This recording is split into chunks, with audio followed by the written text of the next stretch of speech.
Ceci est un livre audio autogénéré par Google. Biologie, écologie, agronomie. Collection dirigée par Richard Moreau.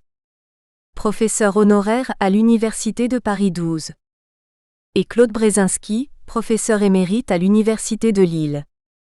Cette collection rassemble des synthèses, qui font le point des connaissances sur des situations ou des problèmes précis, des études approfondies exposant des hypothèses ou des enjeux autour de questions nouvelles ou cruciales pour l'avenir des milieux naturels et de l'homme, et des monographies.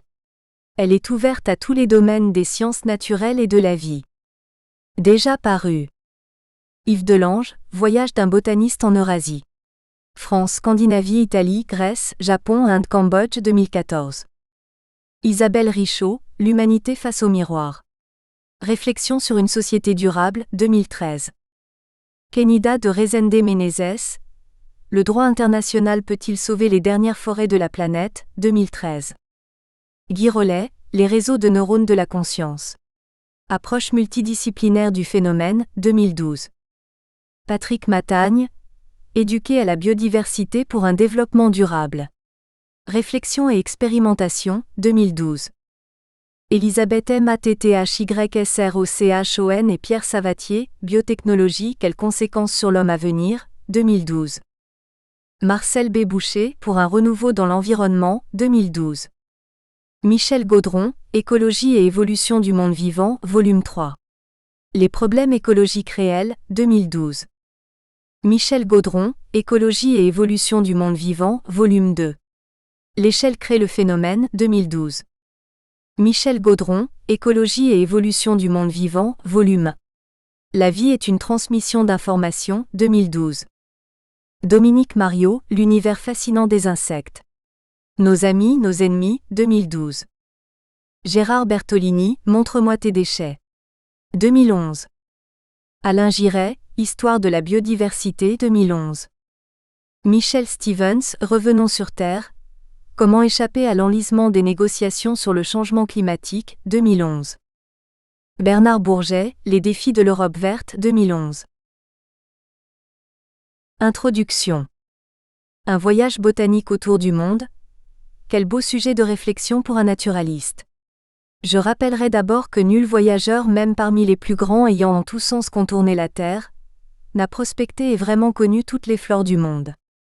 Mais avoir herborisé ça et là, attentivement en différents lieux de la planète et sur les divers continents, peut conduire à découvrir, même dans des sites dont les singularités ne sont pas forcément apparentes, bien des richesses à la condition que l'on ait appris comme il convient à ouvrir les yeux, à voir et à savoir s'étonner aussi bien des choses ordinaires que de celles moins communes qui se présentent à nous.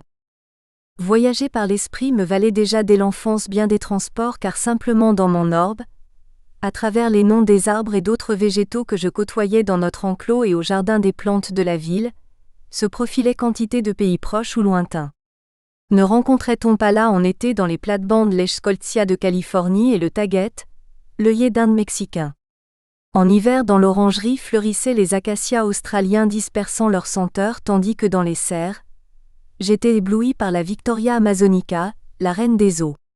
Je rêvais aussi devant des cactus géants tels le Cereus peruvianus ou en découvrant les plantes succulentes du Cap et de la Namibie, tandis qu'à l'extérieur d'imposants cèdres de l'Atlas transportaient mon esprit dans les montagnes de l'Afrique. L'Asie aussi me sollicitait pour bien des raisons, tant en ce qui concerne ses richesses floristiques que sur un plan plus largement culturel, mais sur cela, j'ai écrit précédemment, voir bibliographie. Tous ces noms fort évocateurs, en rapport avec l'origine des plantes, constituait déjà une leçon de géographie, une aventure, une véritable évasion vers des pays proches ou lointains. Les pages qui suivent résument des instants d'une activité professionnelle ayant nécessité un contact permanent avec les arbres et des plantes.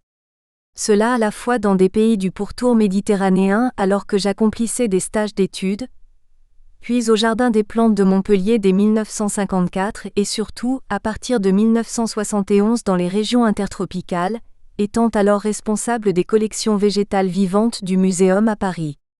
Habitant sur place parmi ces réunions de végétaux pour le plus grand nombre enclos, mis à l'abri de nos rigueurs climatiques dans leurs cages de verre, puis voyageant dans des pays situés à des longitudes et latitudes diverses, j'ai été conduit à prospecter ça et là pendant plus d'un demi-siècle. Les collections botaniques du Muséum, serre tropicale au Jardin des Plantes de Paris et à Versailles-Chevreloup, Jardin botanique exotique Val-Ramey à Menton, ne représentent-elles pas déjà un petit tour du monde avec ses quelques 20 000 taxons venus des plus divers horizons ? En préambule, j'évoquerai brièvement leur histoire. Depuis plus de 3 siècles, les relations entre le Muséum national d'histoire naturelle et la nature tropicale constituent une belle histoire d'amour. Après la création du jardin botanique le plus ancien d'Europe et du monde, celui de Padoue commandé par le Sénat de la République de Venise en 1545, en France sous le règne d'Henri IV, un édit royal constituait l'acte créateur du Jardin des Plantes de Montpellier, dont la direction fut confiée en 1593 au médecin botaniste Pierre Richer de Belleval. Et en 1635 Guy de la Brosse, médecin ordinaire du roi Louis XIII, appuyé par Richelieu, était chargé d'établir à Paris dans le quartier Saint-Victor le Jardin du Roi qui en 1791 sous la Convention deviendra Jardin des Plantes et Muséum national d'histoire naturelle. Il convient de préciser que si elles ont parfois connu des aléas, les collections végétales du Muséum n'ont jamais cessé de s'enrichir, notamment depuis cette faste époque qui était celle des botanistes voyageurs. Parmi ces derniers et exerçant au Jardin du Roi, il y eut Joseph de Jussieu, 1704 à 1779, frère d'Antoine et de Bernard de Jussieu, qui, sur l'initiative de Maurepas, participa à l'expédition de la Condamine chargée de mesurer un arc de méridien près de l'équateur. Parti de La Rochelle en 1735, son séjour sous les tropiques dura 36 ans. Citons aussi Jean-Baptiste Fusé-Aublet, 1720 à 1778, explorateur et fondateur du Jardin des Pamplemousses à l'île Maurice. Un peu plus tard, Philibert Commerson accompagna Louis-Antoine de Bougainville dans un voyage botanique autour du monde, de 1766 à 1769, tandis que René-Louis Desfontaines, 1752 à 1833, à la suite d'une expédition en Afrique du Nord décrivit les plantes de l'Atlas. Les relations entre le Jardin des Plantes de Montpellier et celui de Paris ont été un long temps durant étroites et fécondes. Pendant une fructueuse intendance, celle du comte de Buffon, 1707 à 1788, la botanique connut un élan remarquable, notamment avec Bernard de Jussieu, 1748 à 1836, chargé par Louis XV de dispenser un enseignement de la botanique et de constituer des collections d'arbres à Versailles, au domaine de Trianon. Avec Michel Adanson, 1727 à 1806, puis Jean-Baptiste Lamarck, 1744 à 1829, auteur de la Flore françoise parue en 1778 et du Dictionnaire des genres de l'Encyclopédie méthodique de Panckoucke, nous avons là 2 grands noms qui représentent par excellence l'éclosion de la botanique à cette époque à nulle autre comparable, celle du siècle des Lumières. Pierre Sonnerat, 1748 à 1814, se rendit à Madagascar, aux Moluques, aux Seychelles, en Inde, en Nouvelle-Guinée et aux Philippines. Ne parlant que de quelques-uns parmi ceux appartenant à la période historique, je citerai enfin Victor Jacquemont né en 1801, grand naturaliste ami de Stendhal et de Mérimée et qui partit en expédition pour les États-Unis d'Amérique et Haïti puis pour l'Inde en 1828, mourut à Bombay en 1832. Tous les végétaux ayant longtemps voyagé sur de grands voiliers arrivaient dans les ports de Nantes, de La Rochelle, de Brest ou du Havre. Ils étaient aussitôt acheminés vers le Jardin des Plantes, reçus par des botanistes praticiens de grand talent, tels au XVIIIe siècle André Thoin, 1747 à 1824, agronome, chef jardinier membre de l'Académie des sciences, chargé de gouverner les serres et l'ensemble des collections exotiques et tropicales. N'oublions pas l'herbier général du Muséum, le plus grand du monde, et regroupant quelques 8 millions d'échantillons auxquels il faut ajouter plus de 100 000 spécimens de plantes fossiles. C'est à de nombreux naturalistes voyageurs dont certains explorèrent au péril de leur vie des contrées jusqu'alors inconnues, que l'on doit cet essor exceptionnel de la botanique, en particulier au XVIIIe et XIXe siècle. Au Muséum, comme hier, l'étude des flores des pays d'outre-mer se poursuit aujourd'hui. Par rapport à la dimension de la Terre, ce ne sont que de petites portions de territoire qu'un seul homme peut parcourir et un peu connaître au cours de son existence. Mais pour nous floristiciens, il s'agit en priorité de terres parmi celles qui ont été en grande partie préservées de l'intervention destructrice de l'homme. Bien que peu d'espaces naturels soient restés vierges et que ces derniers en peu de siècles se soient rétrécis comme une peau de chagrin, au sein de cela en tout cas, quelle richesse et quelle diversité. En écrivant les premières pages de ce livre, en rassemblant quantité de souvenirs, de cahiers de notes, d'ensemble de moments vécus parmi les plantes, un fait s'est imposé de plus en plus fortement à mon esprit. Les orientations que nous prenons lorsque nous nous préparons à exercer une activité en faveur des progrès de la connaissance dans le domaine des sciences dépendent bien sûr de la formation que nous avons reçue, mais aussi de raisons indicibles dont nous n'avons pas toujours clairement conscience lorsque nous entrons dans la carrière. Car à ce moment-là, les règnes du vivant contiennent tant de richesses que nous nous trouvons diversement sollicités. Et parmi les multiples sujets d'étude que l'on peut aborder, une observation, une plante, un détail peut s'imposer plus que d'autres à notre esprit et nous entraîner vers une voie, un thème de recherche qui restera privilégié, peut-être jusqu'au terme de votre vie. Je suis du reste conduit à penser que cette façon d'aborder une discipline est dans la plupart des cas, très constructive. Car n'est-elle pas formidable cette sorte d'excitation qui peut naître en nous, qui fait qu'au cours de la plus grande partie de notre existence nous allons être irrésistiblement pris par un sujet dont nous allons pouvoir pénétrer les arcanes, approfondir la connaissance, dont nous voudrons d'autant moins nous éloigner qu'à côté de réponses qu'il vous a données, il pose encore tant de questions nouvelles. Les fonctions que j'occupais étaient principalement celles d'un conservateur des collections végétales. Elles devaient m'obliger à me familiariser avec l'ensemble du règne mais aussi, tant ce règne est immense, à privilégier certaines études plus précisément orientées et ce fut celle des flores des milieux arides. Quand on débute dans l'exercice de cette profession, on jette d'abord son dévolu sur quelques groupes qui retiennent plus particulièrement notre attention. Pour moi, ce furent d'abord les flores méridionales, avec mes collègues montpelliérains, des familles et des associations végétales du pourtour méditerranéen.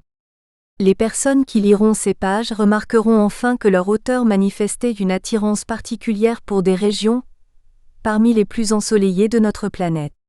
Et surtout par les flores des territoires arides à divers degrés, où des contraintes de toutes sortes nous conduisent à découvrir d'étonnantes stratégies, morphologiques, physiologiques et autres, qui sont des réponses à ces excessives pressions exercées par l'environnement, exemple parmi d'autres de ce fabuleux pouvoir d'adaptation. Dans les pages qui suivent, je n'ai pas voulu abuser de la patience des lecteurs en faisant figurer de trop longues listes de plantes. Bien sûr, toutes ces plantes sur lesquelles je me penchais, par définition elles auraient eu leur place dans une telle relation de voyage, mais il y en aurait eu tant. J'ai donc, forcément de façon très succincte, voulu pour le moins esquisser les paysages en citant des genres et des espèces choisies donnant leur caractère particulier à divers faciès naturels dans le monde, mais aussi dans certains cas, en précisant certaines associations caractéristiques parfois définies par les phytosociologues. Bien que j'ai été conduit à visiter quantité de jardins botaniques et à en décrire quelques-uns, ne sont pas très présents dans ce propos les végétaux introduits, ceux cultivés et en provenance d'autres parties du globe, car les botanistes que nous sommes aspirent avant tout à découvrir les productions de la nature telles qu'elles étaient avant la présence de l'homme, lequel a si souvent perturbé, modifié les divers faciès superficiellement ou de fond en comble. Comme je l'ai écrit par ailleurs, loin de moi la pensée et le désir de privilégier des végétaux rares ou extraordinaires. Je dirais plutôt que simplement ils sont tous extraordinaires. Enfin, le lecteur pourra mieux comprendre la démarche de l'auteur en ayant présent à l'esprit le fait qu'il exerçait des fonctions qui devaient le conduire, à la fois à constituer et enrichir des collections du muséum, à avoir des contacts directs avec les botanistes responsables de collections. Mais ce qui était le plus important c'était d'évoquer, de voir au cours de mission les végétaux in situ, dans leur milieu naturel. N'était-ce pas là la meilleure façon de dispenser un enseignement aussi enrichissant que possible à des étudiants ou à un public aspirant à être en contact avec des scientifiques ayant travaillé sur le terrain, perpétuant ainsi cette belle tradition des voyages naturalistes, activité privilégiée depuis les origines du muséum. En Afrique. Un stage en Algérie. L'Afrique, c'est le berceau de l'humanité et un paradis pour les naturalistes.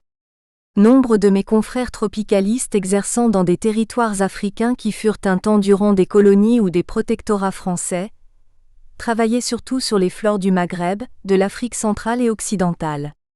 Lors de mes années estudiantines, des stages de formation me conduisirent à faire des séjours en Afrique du Nord où, entre-temps par correspondance, j'avais établi quelques relations. Plus tard, étant en poste au muséum, je revis certains secteurs de l'Algérie et j'accomplis une mission en Égypte, mais c'est principalement en Afrique australe que mes sujets d'intérêt devaient bientôt me conduire à prospecter. Pour un Français, c'était beaucoup plus loin et plus difficile d'y travailler, et dans ces anciennes colonies anglaises et hollandaises, il était aussi moins aisé d'y avoir des contacts. Mais je tenais absolument à y faire au moins un séjour au cours de ma carrière, pour y découvrir la flore, les différents types de végétation. Car comme je l'ai dit très souvent aux étudiants lors des cours ou bien lorsqu'ils venaient faire des stages dans mon service, le continent africain a la forme d'un grand vase et pour un naturaliste, c'est au fond de ce dernier que se trouvent les plus grandes richesses. En tout cas assurément pour un botaniste qui a jeté son dévolu sur l'étude des flores des déserts, des milieux les plus arides. Les déserts. L'Afrique du Nord n'a-t-elle pas le plus grand désert du monde ? Immense et fascinant, il est aussi représentatif d'une région du globe pauvre en espèces végétales. Pour Paul Ozinda, dans cette partie de continent qui commence au niveau de la côte atlantique et aboutit à la mer Rouge, le nombre de végétaux recensés ne dépasse probablement pas 1200, ce qui est particulièrement faible pour une surface aussi considérable. Mais le Maghreb, ce n'est pas que le désert, aussi je raconterai quelques incursions dans cette région aux ressources très variées où moins d'un siècle plus tôt, les lions étaient encore présents puisque semble-t-il, le dernier d'entre eux fut tué dans cette partie de l'Afrique en 1905. En 1952, alors que j'étais étudiant, on me proposa de faire un stage d'études concernant certaines productions horticoles et la flore algérienne, d'une part à Boufarik non loin de Blida dans la plaine de la Mitidja, d'autre part dans les régions montagneuses de la Kabylie. Enfin s'accomplissait un rêve longtemps caressé. J'allais faire connaissance avec une partie de ce continent. Peut-être verrais-je alors le désert, ces palmeraies dont l'image ornait les boîtes de dattes qui pendant les années de mon enfance apparaissaient chaque hiver sur nos tables. Mes parents ne disposant alors que de faibles ressources, je devais opter pour le mode de transport le moins onéreux et début juillet, j'embarquai un soir à Marseille sur un bateau de la compagnie Paquet, en 4e classe. Et pour éviter la puanteur surchauffée de la cale, je passai la nuit sur le pont, serré parmi une dense foule d'Algériens qui rejoignaient leur pays. Même au mois de juillet, il faisait très frais au cours de la nuit sur la mer Méditerranée. En début de matinée ensuite, ayant posé le pied sur la terre ferme à Alger, sur la terre africaine contrastant fortement par rapport à l'air du grand large et de la brise marine, l'atmosphère était déjà brûlante. À la terrasse d'un café où j'allais prendre une première collation, apercevant ma silhouette dans un miroir, je me reconnaissais à peine tant déjà la chaleur dans Alger la Blanche, Al-Jazer, me faisait un visage rouge cramoisi. Quelle belle ville Alger, où j'aurais donc la possibilité de me rendre de temps à autre, notamment pour visiter son jardin botanique du Hama. Mais sans plus tarder ce jour-là, je montai dans un autobus qui me conduisit dans la plaine de la Mitidja. La Mitidja, c'était un très vaste territoire autrefois marécageux foyer du paludisme, mais qui par des travaux de drainage et avec des plantations d'arbres bien adaptés venus d'Australie, surtout des Phyllaos ou Casuarina et des Eucalyptus, était devenue l'une des plaines les plus fertiles du pays. La station de recherches agricoles bien équipée était dirigée par un ingénieur qui nous offrait l'hébergement et nous accordait une rétribution sans que nous ayons à fournir d'autre travail qu'une étude, un rapport détaillé sur notre séjour. Il y avait là une production importante, une collection intéressante de variétés fruitières, en particulier des agrumes. Mais je voulais surtout connaître les ressources naturelles accessibles dans la région. Comme je viens de l'écrire, la Mitidja était autrefois une plaine plus ou moins inondée et ce qui m'intéressait, c'était surtout de connaître ce qui subsistait de la flore spontanée. Comme je n'en étais pas éloigné, je faisais connaissance avec le marais côtier de Réghaïa dont la flore constitue un reliquat de l'ancienne formation. Grâce à la maintenance de l'eau, on pouvait y voir des plantes commentées dans les livres décrivant la flore de la région. Phragmite communis, Typha latifolia, Cirpus lacustri, des iris d'eau et par endroits une espèce halophile Plantagocoronopus. Sur les pentes sèches, je découvrais des végétaux parmi lesquels je devais vivre de façon permanente lorsque plus tard j'habiterais à Montpellier.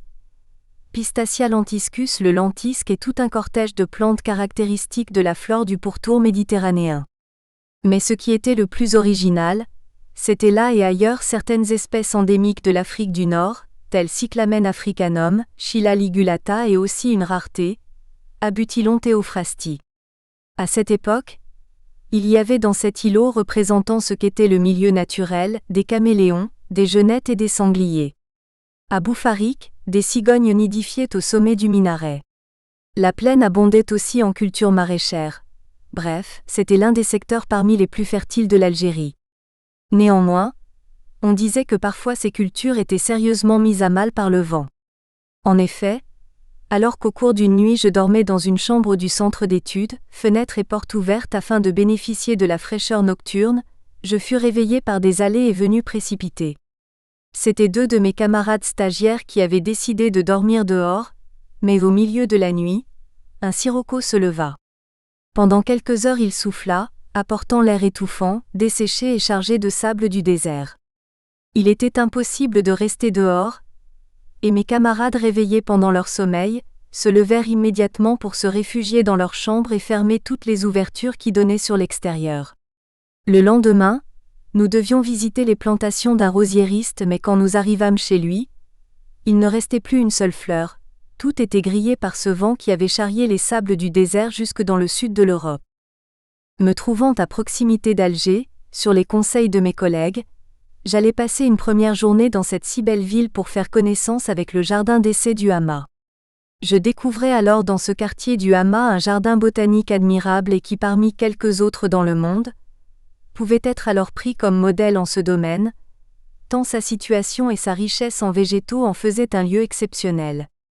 C'est après avoir procédé à des travaux et à des plantations en vue d'assécher les marais situés au pied de la colline des Arcades, que fut d'abord décidée la création d'un petit jardin d'essai en faveur de l'introduction, de l'acclimatation de végétaux exotiques. Le premier directeur en fut Auguste Hardy qui devait, quelques années plus tard, vers 1870, créer la toute nouvelle École nationale supérieure d'horticulture de Versailles.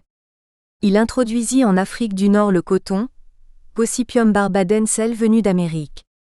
Du Muséum de Paris, il avait fait venir la chayote dite Christophine Sechium Jacques Swartz, de la famille des cucurbitacées et originaire des Antilles, ainsi qu'un arbre précieux parmi les sapindacées, Sapindus saponariae originaire de l'Amérique tropicale, dont les fruits sont utilisés comme succédanés du savon.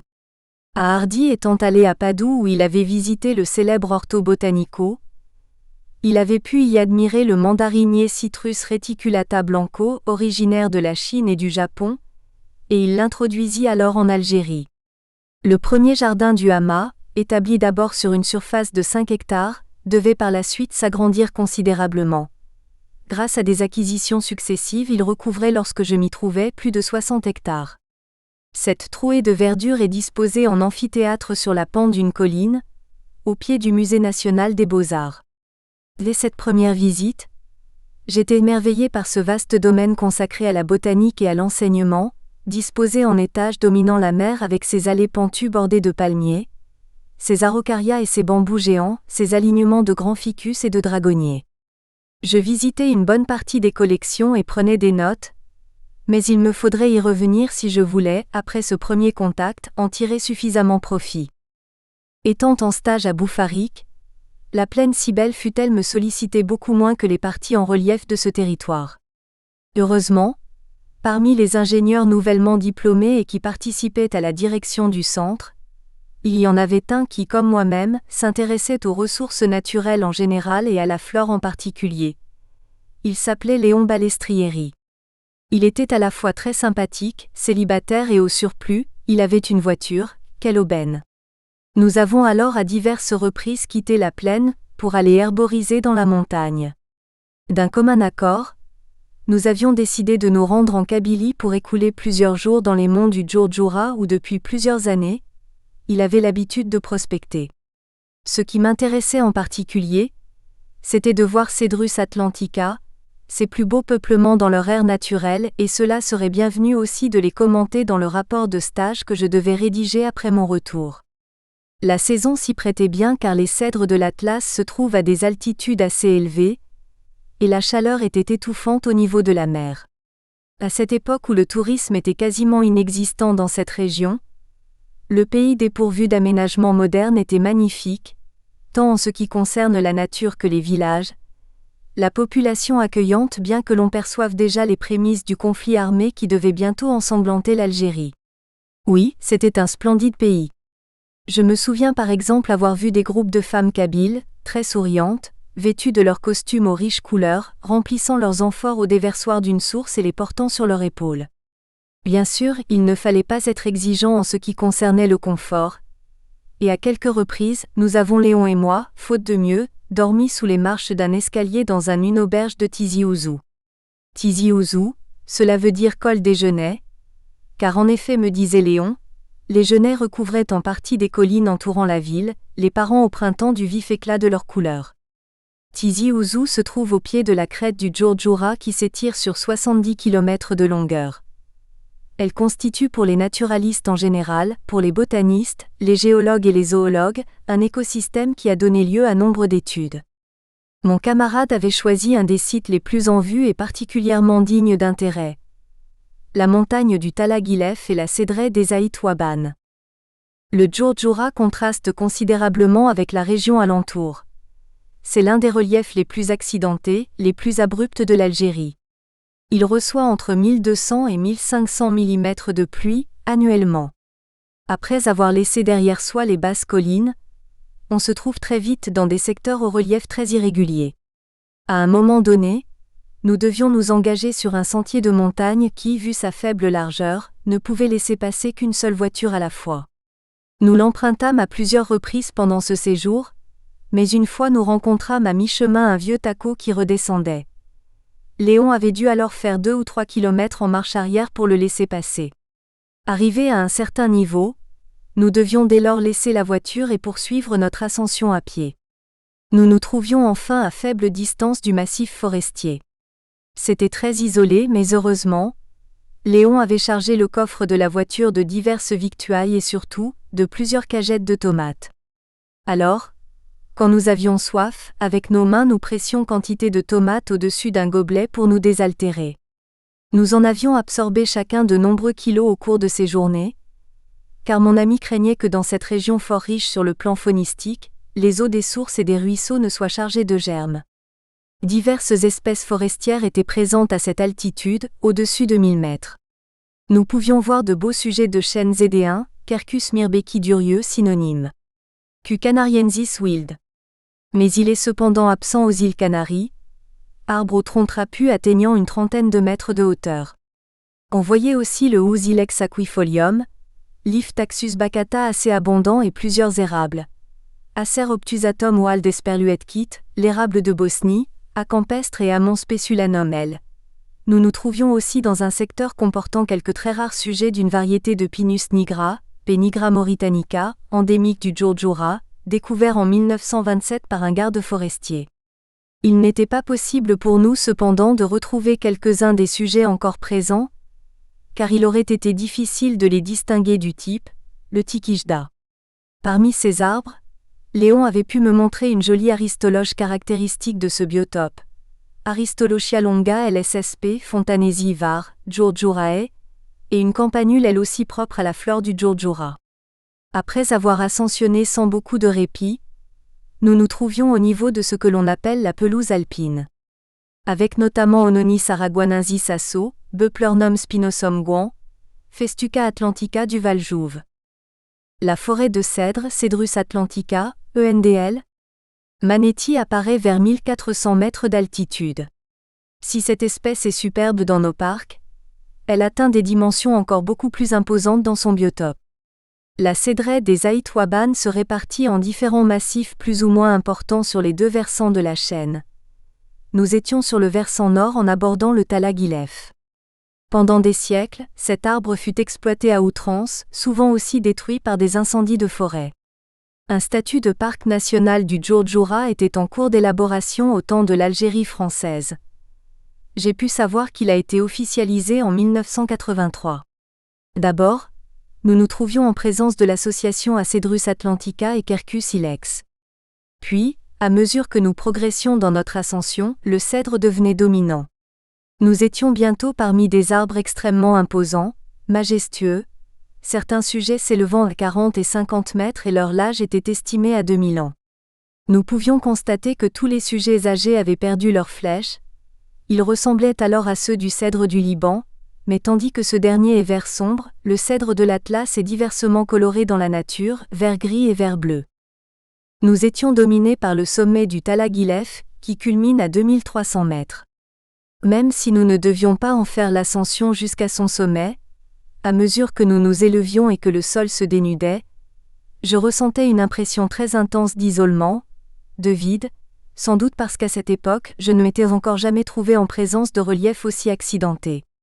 Souvent, je n'osais pas lever les yeux vers les pentes rocheuses qui nous dominaient, redoutant de perdre l'équilibre et de chuter.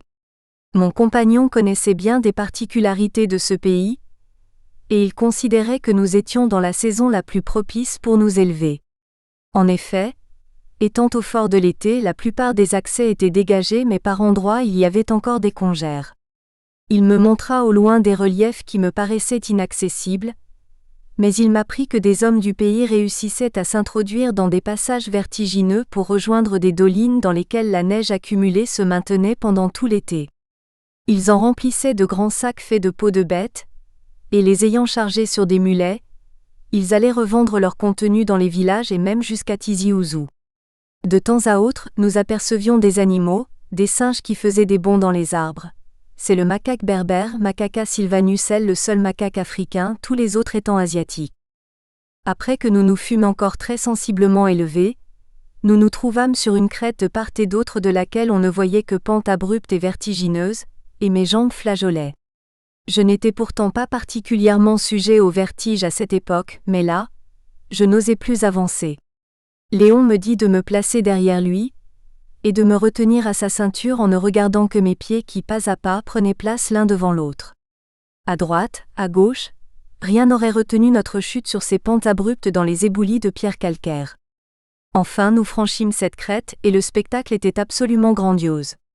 Mais avec une certaine anxiété, je pensais déjà au retour au cours duquel il nous faudrait emprunter le même chemin. Depuis ces hauteurs dénudées, la forêt de cèdres alors située au-dessous de nous paraissait beaucoup plus hospitalière. Après une longue marche et ayant repris le chemin du retour, enfin nous retrouvâmes la voiture, nous étions sains et saufs. J'étais grisé par cette journée mais content aussi que la traversée du précipice fût, je puis dire, derrière nous. Pour nous remettre, à Tizi Ouzou nous trouvâmes par chance une chambre libre dans l'un des hôtels, ce qui était une aubaine car tout était bientôt retenu. Les membres d'un congrès de géologues venaient d'arriver et à leur tour, ils avaient programmé l'ascension du Talaguilef pour le lendemain. Nous bavardâmes avec eux, et ils nous invitèrent à refaire le même parcours en leur compagnie. Ils nous expliqueraient alors la formation de ces reliefs sur le plan géologique. C'était bien sûr une aubaine, mais, moi qui étais si content de me retrouver dans la plaine, je devais me préparer à franchir à nouveau la montagne et ses précipices dès le lendemain. Le jour suivant donc, nous partîmes en compagnie d'une dizaine de géologues, des géologues qui au moins autant que Léon étaient entraînés pour franchir les reliefs montagnards, longer les bords des précipices. Mais j'étais un peu rassuré par le fait que nous étions accompagnés par une équipe de spécialistes qui avaient un mulet. Nous empruntâmes à peu près le même parcours que la veille, et nous arrivâmes bientôt à proximité de cette crête suspendue au-dessus du vide et qu'il fallait à nouveau franchir. Il y avait un géologue plus âgé que les autres et ses collègues l'aidèrent à enfourcher le mulet. Alors je me plaçais juste derrière eux, derrière la bête et je me sentais ainsi plus en sécurité. Quels pieds admirables que ceux d'un mulet, au surplus portant d'un homme, avançant sur la plus étroite crête avec la même aisance, la même assurance que s'il était dans une ville sur un boulevard. Ces géologues commentaient le paysage. La plus grande partie de ce massif s'était formée à l'ère secondaire, au Trias et au Jurassique. Les calcaires liasiques, Jurassique inférieur, assez fermes se trouvent cependant sur une assise dolomitique généralement moins stable, résistant mal à l'action du gel, d'où la présence de ces immenses déversoirs d'éboulis que nous devions franchir pour rejoindre les reliefs rocheux, presque verticaux, constituant le sommet du Talaguilef. C'était très intéressant de revoir les mêmes paysages, cette fois avec les yeux des spécialistes, d'autant plus que nous nous trouvions en présence d'un relief d'altitude original, de type karstique. Un peu partout là où la masse calcaire apparaît en saillie au-dessus du niveau des rivières, les eaux de pluie exerçant une action intense en profondeur, plus particulièrement dans les zones de faiblesse, les diaclases. Les géologues nous expliquèrent qu'ici, tout un réseau souterrain s'était constitué, comportant notamment des puits verticaux, ces dolines dans lesquelles la neige s'accumule. Un peu partout il y a des crevasses, des gouffres, des brèches, des résurgences et de très nombreuses grottes sont connues dans la région, qui suscitent l'intérêt de spéléologues venus de différents pays. Notre journée fut bien remplie, et celle du lendemain beaucoup plus calme nous conduisit pour le retour à voyager de façon plus confortable. Nous retrouvâmes alors la chaleur suffocante de la plaine de la Mitidja. Je voulais connaître quelques aspects différents de la Kabylie. J'avais aussi une idée derrière la tête, mais préalablement je décidai de quitter pendant quelque temps mes sympathiques collègues de la station de recherche fruitière de Boufarik, pour aller rejoindre une autre de moindre importance mais qui m'intéressait aussi à d'autres titres, celle-là située dans les terres au sud de Bougie, à Sidi Aïch dans la vallée de la Soumam. Devant emprunter la route qui précisément allait vers Bougie, des ingénieurs agents d'une administration qui s'appelait DRS, Défense et Restauration des Sols, eurent la gentillesse de me prendre avec eux en voiture dans une tournée d'inspection.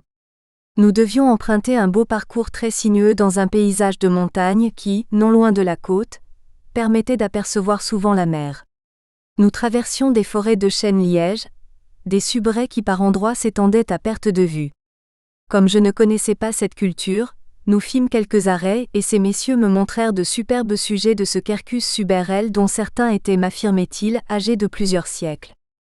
Cela tombait bien car c'était la saison de la levée du liège. Je voyais avec étonnement ces troncs rouges orangés qui venaient de subir l'opération du démasclage, lequel se pratique toujours lorsque l'arbre est en sève au cœur de l'été. Après une période variant entre 10 et 15 ans selon les sujets, ayant retiré une première fois le liège mâle, qui lui n'est guère utilisé, on exploite alors périodiquement la couche de liège femelle lorsqu'elle a atteint au moins 3 cm d'épaisseur.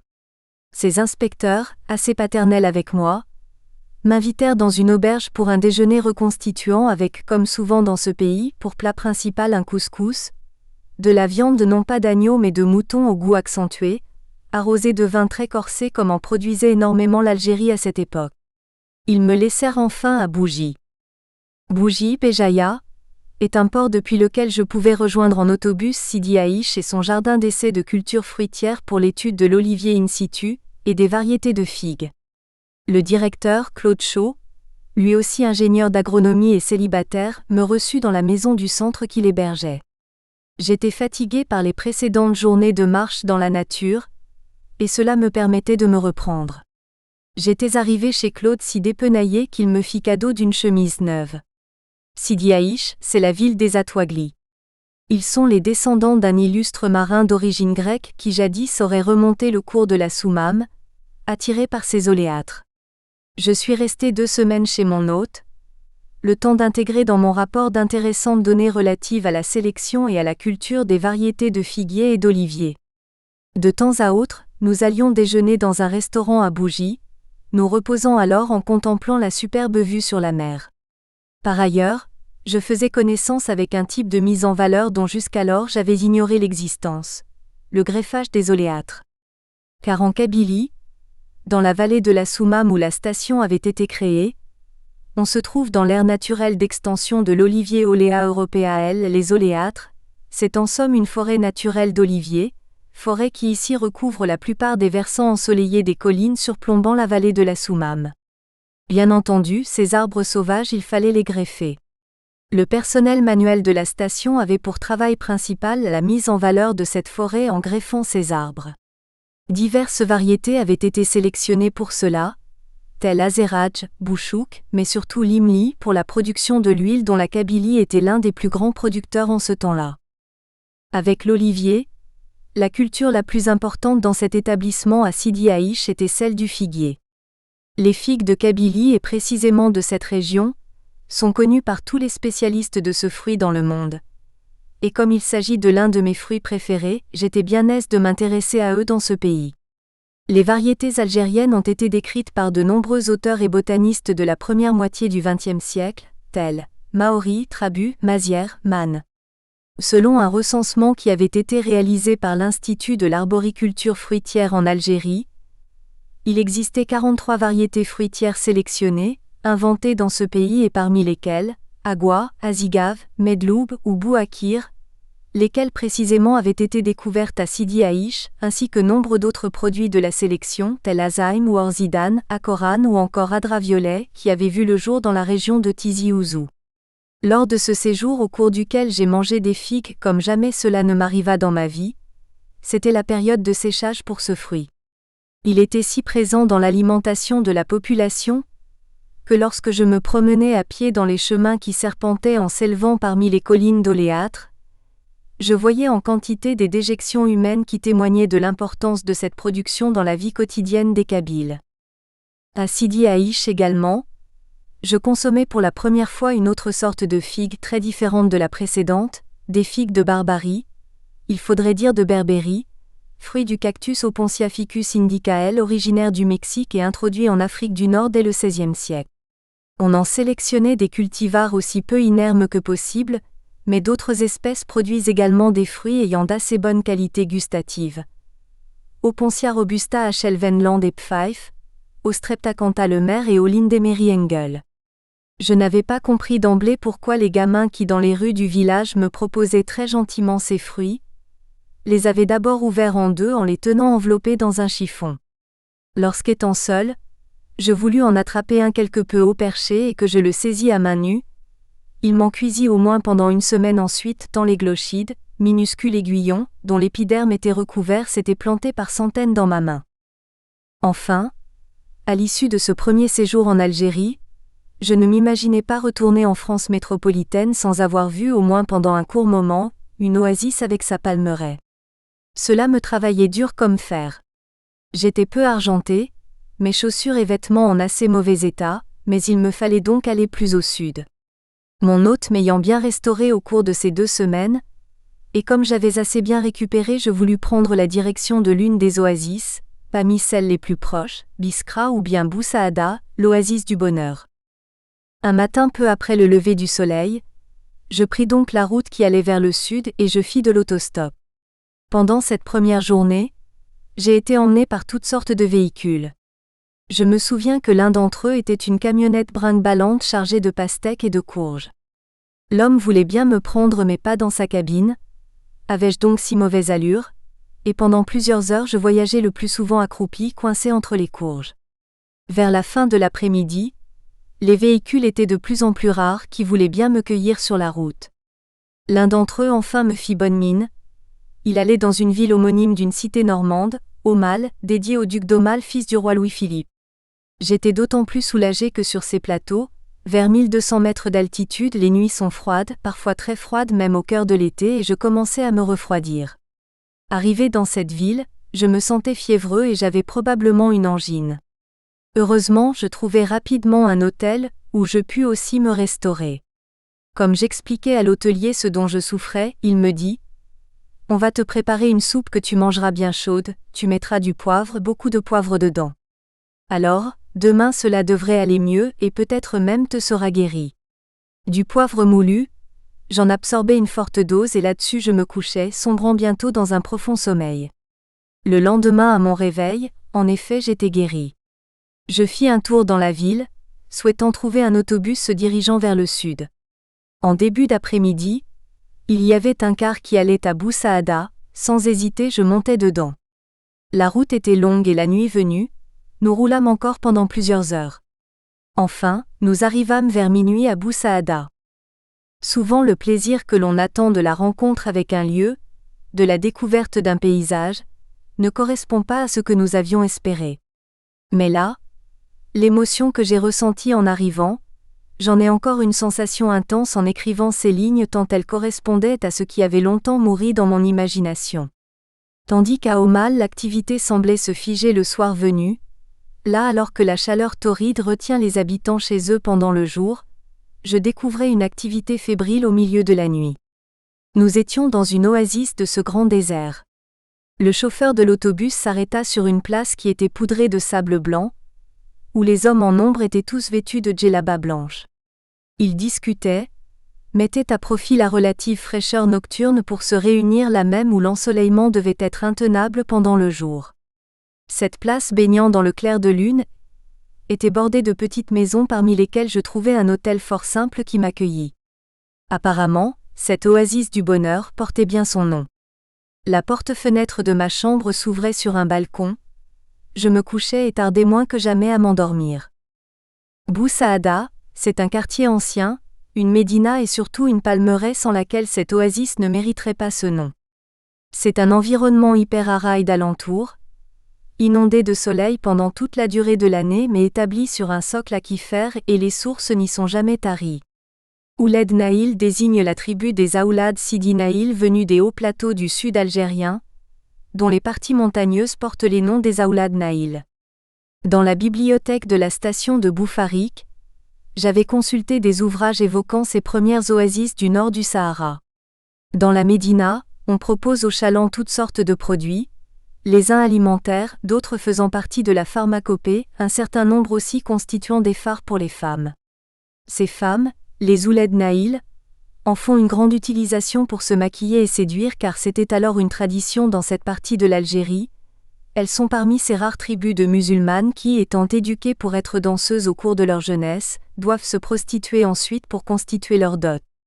Leur costume était coloré et même éclatant, et ce n'est pas sans étonnement mais aussi avec un vif plaisir qu'au cours des nuits suivantes, dans la Médina, j'ai assisté à leurs danses excessivement sensuelles tout en dégustant du thé à la menthe. Ce sont des danses qui, d'abord langoureuses, entrent ensuite dans une cadence puis deviennent frénétiques, le corps se désarticulant au niveau de leur abdomen. Quant à leurs chevilles, elles étaient parées de bracelets d'argent qui, lorsqu'ils devenaient assez nombreux, constituaient leur dot. J'avais l'impression de me trouver au Louvre, d'être en présence d'un ensemble de tableaux d'Eugène Delacroix. Bien loin de penser alors qu'au cours des prochaines années la guerre d'Algérie ferait tant de victimes et de ravages, tout en contemplant le spectacle, je bavardais pendant de longs moments avec de jeunes Algériens fort instruits sur les coutumes de leur pays, et qui du reste semblaient aussi assez bien connaître la France. Comme au cours de l'année précédente j'avais fait un stage à Grasse dans le jardin d'essai de l'Institut national de la recherche agronomique, spécialisé dans l'étude et la culture des plantes à parfum, je les interrogeais sur ce sujet car des parfums, nous en étions presque enivrés dans cette oasis ces soirs-là. La chevelure de ces femmes, de la plupart des femmes, est colorée avec le henné préparé avec de la poudre de feuilles de l'Aoussonia alba lamka, arbuste nord-africain de la famille des Lytracées, puis les cheveux sont lavés avec une terre parfumée à l'eau de rose et ils sont enfin imprégnés d'une pâte à base de nombreuses plantes aromatiques. J'ai pu savoir par la suite que le girofle Syzygium aromaticum L. Meril, le myrte Myrtus communis L., la rose, le souchet Cyperus esculentus L., la lavande entraient dans la composition de ces parfums. Et pour leur chevelure précisément, ces femmes ont aussi recours à des plantes à pouvoir défensif, telles que la coriandre Coriandrum sativum L. et le thuya. Pour le maquillage, elles utilisent le khol ou le siwak qui blanchit les dents et rougit les gencives. Pour colorer le henné en noir, nombre de femmes utilisent des minerais ainsi que des extraits d'indigo, Indigofera tinctoria L, ou encore du café. Mais le henné, s'il sert à colorer les cheveux, les pieds et les mains, il fait aussi partie de l'arsenal de la séduction féminine, exprimé sous la forme de tatouages temporaires et de signes graphiques inscrits sur la peau, et que l'étranger que j'étais ne pouvait déchiffrer. À travers ces pratiques, ces femmes veulent séduire mais aussi, elles nourrissent leurs croyances en espérant ainsi surmonter les problèmes de la vie, acquérir un mari qui les protégera de la malchance et leur apportera le bonheur. La palmeraie de Bou Saada est une petite palmeraie si on la compare à beaucoup d'autres au Sahara. Mais elle est constituée quand même de 25 000 palmiers dattiers. Phoenix dactylifera L. Le spectacle de cette palmeraie représentait bien ce à quoi j'avais depuis longtemps rêvé. Une petite forêt d'arbres, de stipe dont la couronne s'élève pour certains sujets à 25 mètres de hauteur, avec leurs longues inflorescences que, pour aider l'action du vent le printemps venu, des hommes montent féconder manuellement en secouant au-dessus d'elles des inflorescences de fleurs mâles. Comme il ne s'agit pas de très grands propriétaires, ces derniers, m'a-t-on assuré, connaissent les particularités de leurs arbres dans les moindres détails, variété, âge, rendement. Le nombre de régimes varie d'une année à l'autre. De 5 à 15 par sujet, soit une production variant entre 10 et 100 kg. Cette espèce fait partie aussi de celles dont le bourgeon central peut être récolté pour être consommé en chou palmiste. Pendant bien des siècles, les palmiers dattiers et les caravanes qui permettaient le commerce et les échanges avec d'autres contrées représentaient la principale source d'aliments pour les habitants de ces oasis. Parmi les arbustes les plus attrayants qui se développaient dans ce milieu, il en est un que je pouvais admirer plus particulièrement bien sûr. Le laurier rose, Nerium oleander ici, certainement il se trouve dans son aire naturelle de dispersion. Ses exigences sont du reste très peu différentes de celles des palmiers dattiers. Cet arbrisseau se développe là où ses racines peuvent s'abreuver copieusement, tandis que le soleil réchauffe ses organes aériens. Je n'avais pas oublié les mises en garde de l'un de mes camarades d'études. Son père était géomètre.